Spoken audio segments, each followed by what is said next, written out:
still day to day. Michael Carter is progressing well in the concussion protocol, expecting him back. Rankins won't practice today. That's part of his normal regimen. GVR is a non-COVID illness today, so you'll see him on the injury report. And then Jameson's back, Ashton's back, Chuma's practicing today, and then Elijah Moore will be off to the side, getting some more work in. So we're moving in that direction. So hopefully he takes another step today. Robert, with Elijah, one game left, probably going to be cold and miserable in Buffalo like it usually is. Is there any part of you guys as an organization that says, is it worth it putting him out there for one game, let him just go into the offseason? No, right now it's about just getting him healthy. And then once we get to that point, then we'll make that discussion. But the full intent is to get him out there on Sunday. I'm sorry, can you update us on Berrios? What's his situation? What does he have? He has a quad. He has a quad contusion that he's battling through. So we're just using today as a maintenance day to make sure that we're doing everything we can to loosen that thing up, but not overly concerned. Robert, are you expecting Quinnen back this week? Yeah, he's back, right? Yeah, so he'll be back at practice today. Quinnen, Croft, Tevin Coleman, will all be back.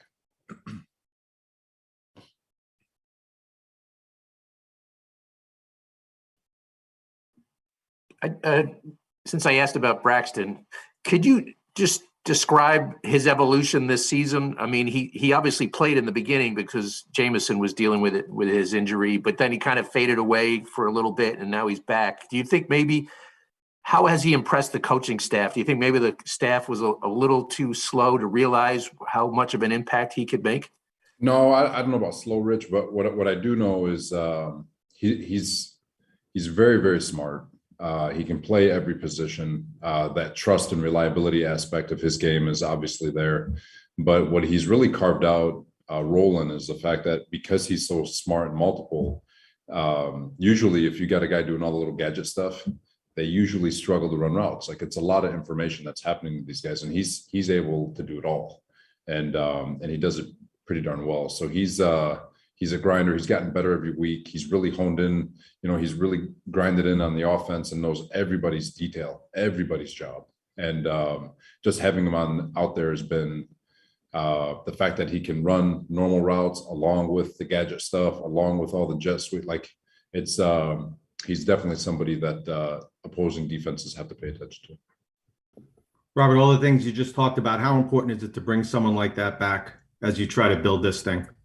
It's we'll talk about it at the end of the season. Obviously, we love Braxton. I've always sat up here and said it's our job as a coaching staff to make Joe Douglas's job as hard as possible with regards to re-signing people. And everyone knows how we feel about Braxton, and we want him here. And but all that stuff is for him. He's part of that discussion too. So these are all things we'll address in the offseason. I think Zach mentioned a few weeks ago just the trust that he has in Braxton and the kind of chemistry. What have you seen between those two, just how they've kind of developed over the season? It's all about trust. A quarterback needs to know you're going to be exactly where you're supposed to be when you're supposed to be there. He needs to know that when he's breaking the huddle, he's not trying to line you up. Like quarterback has a lot going on in his mind when he doesn't have to worry about you because he knows you're going to be exactly where you're supposed to be pre-snap and post-snap. That trust factor, the timing, the rhythm, it is so big for a quarterback, and that's where all these receivers with what's been so impressive with this entire group is with it revolving and guys injured and guys in and out of the lineup. Guys like Jeff Smith and DJ Montgomery and Keelan, like they've been really, really strong with regards to being trustworthy and putting themselves where they need to be, and both pre-snap and post-snap. So to bring it back to Braxton, though, for sure, like he's just been so consistent all season, and he's gotten nothing but better. Robert, is there a player this year that I know there's still a game left, but maybe somebody that you didn't necessarily, or you've gotten more than you expected out of them, or someone that's even taken you by surprise? Man, that's a good one. There's a lot of guys in terms of just from an unknown standpoint, right? We got such a young roster. So just trying to figure out like who's gonna come up. I know Bryce Huff, he went on IR yesterday, but he was a guy from OTAs till, I mean, he's a guy that's definitely got a future with us. Braxton, I mean, go back to Braxton, like he's just the way he's carved out a role for himself and the way the offense has started to use him. Our young DBs have all stepped up and been fantastic. I can spend all day going through some things. Not that I'm surprised, Connor, but you never know, especially when you're playing such a youthful group, how they're going to evolve, which ones will fold under the pressure, which ones will rise above the pressure. And this group is littered with guys that have really exceeded expectation. Robert, I know you and Joe, when you first got the job, you guys talked about kind of how you guys see players similarly. And I'm sure you guys had a lot of philosophical discussions then. How much now do you guys talk about the way you see players? I'm sure lately the whole conversation's been, who do you have up for this weekend? Who do you not have? But do you guys ever, sit back and have philosophical discussions about personnel and kind of the way you see players? Absolutely. You're always talking personnel, and it always comes back. I think Joe and I see things the same. I think guys who love ball always maximize who they are as individuals. And there's a difference. There's a difference between guys who love ball and guys who like what football brings them. There's a huge difference in it, and they tell them themselves every day. And it's amazing. The guys who love ball find ways to absolutely maximize every fiber in their body. A guy like Braxton Berrios, go back to him, absolutely loves everything about football. He loves practice. He loves studying. He loves the rehab part, the training part, the game part. He loves everything. And because of it, you see a guy who gets better and a guy who has done everything he can to help this team win. And those guys are the ones that, and not that he lacks anything, but whatever limitations they may have, they absolutely overcome it with that love for football. And where on the flip side, you'll see guys who are gifted, who don't really love ball as much, never really reach their full potential. And it's like, well, which one are you going to put whose back do you want to jump on? And that's just always the discussion. How hard is it, Robert, in free agency or in the drafts, if you have no one on your staff who's ever had any, hands-on experience with a player, how hard is it to know if a guy loves ball? Man, that is a really good question, Kaz. You just got to study. There's a lot of work that gets put into it, and from Zoom meetings to personal meetings to, I think Joe's staff is phenomenal with regards to how much they work on those guys and trying to figure out where they are from a character standpoint. But that's a lot of the discussion and the evaluation part of it. Robert, what's obviously Zach has cut down on the turnovers drastically. So what's been the biggest reason for that? There's a couple things. Felt like his decision-making, if you guys recall in the first half of the year, we talked about his decision-making, that it had been sound. He'd been putting the ball in the direction of where it needed to go. I think what you're seeing is his timing is coming together. One, so he's really sped up his timing. Two, he's really done a good job with accuracy. Like his accuracy over the last few weeks and getting the ball, pinpoint, has been fantastic. And so he's really come along. So the confidence level, the decision-making has always been there, but the timing, the rhythm, the eye placement, the tempo, getting the ball in a spot where only his receiver can catch it, has been very, very good. And, so it's that'd be the biggest reason why the turnovers have been cut down. How much have you seen Mike LaFleur grow over the course of this year from where he was those first couple games and then kind of the transition he's made to where he is now as a play caller? He's grown. I think we all have, including myself. But Mike's done such a really nice job, him and his staff, from the run game and really starting to create an identity. All the preset motion and movement. I think the players have evolved, but like his ability to just let it rip. And there's still stuff that he's learning. Like he self scouts. He's like, man, I didn't realize I was doing this in this situation, and so he is still not even scratched the surface of where I think he's going to go with regards to really taking what he's learned his whole life from Kyle and his brother and Sean and morphing this into his system. And he's already kind of taken that step, and I think he's going to continue to grow. So it's been fun to watch everybody in this building. Robert, what's been, as you mentioned, that his accuracy has improved What's been the main reason for the accuracy improving?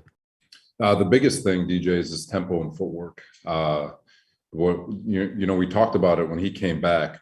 I talked up here and I said, hey, his tempo, his eyes, don't overanalyzing, like just don't overanalyze the play. Just keep it simple. Have great tempo, get your eyes where they need to be. Don't overanalyze the play. Just put the ball where it needs to go. And his tempo and his footwork has been so consistent, and which is why his pocket presence is elevated the way it has, where he's been able to exit the pocket. Like he's feeling the pocket a lot more. His eyes are downfield, and he's keeping his eyes focused on where it needs to be with regards to progression. And then obviously he's tying his feet to everything. So, you'll hear quarterback coaches talk and coordinators. If you talk to Mike LaFleur, he'll talk about how you read with your feet. You read coverage with your feet. You progress with your feet. And so getting his footwork tied to everything has been the biggest jump, and why the accuracy has come back, because his feet are firmly in the ground. His eyes are where they need to be. And now he could just use all that arm talent, which is what he was known for coming out of BYU. And I think everyone's really getting a glimpse of that. I mean, some of the throws he made on Sunday, like it's not like those are high difficulty throws. And he's making about 4 or 5 wild throws every week that aren't like where he's scrambling and doing anything. It's like as a quarterback. So it's been fun to watch him grow. Robert, what do you think is the most important thing you guys have accomplished this year in the first year, you've been there and everything? The biggest thing is laying this foundation of what we're trying to build on. The foundation is everything. It's been a rough stretch of time for this organization. One that you can't truly sympathize with until you're actually in it, to understand how deep it runs, from the fan base to the organization to everybody who's been a part of it. This is year 1 for me. I have no idea, but I promise you I do now, and I think our staff does, and I think our players do. And we embrace all of it. And it's, but laying this foundation for the standard of what we're trying to accomplish and the direction we're trying to go, and the things that we need to build on based on what we've been able to build off of this year. The things that we need to continue to build are so clear and evident. I think I speak for everyone that we're not only excited for this game, obviously, to really attack what's going to be a really cool opportunity in Buffalo, playoff atmosphere, but obviously the offseason also. So, speaking of that offseason, Robert, we'll take a couple more for Coach. Speaking of that offseason, Robert, and I know we'll probably talk to you a ton about this, come combine and after the year and all those things, but with the state of the way the roster is now, and some of the players you guys are going to get back off an injury and things like that, but do you anticipate this being, or would you like this to be, when you and Joe have your meetings, a more aggressive offseason than maybe what this team's had the last couple of years, where it's been a little bit more passive in free agency and things of that nature? I don't know. I'm going to punt that question, Connor, just because there's so many things that still have to be discussed with regards to where we are, like the South Scout stuff, and it's to give you that answer right now would be very premature. Robert, kind of Last one here. Robert, what has CJ Mosley meant to this team this year? Man, CJ is awesome. You guys know how I feel about CJ. I know everyone saw that he was voted team MVP, but I've made a comment before that he's an all-pro player and an all-pro human. He's one of the more thoughtful individuals. I think his locker room presence is phenomenal. His leadership is phenomenal. When he speaks, everyone listens, even though he doesn't really speak that much. Just been a pleasure. I mean, he's, for a guy who's accomplished so much in his career, to have a new staff come in here and ask him to lose 20 pounds, and he does it. To ask him to show up to OTAs, and he does it.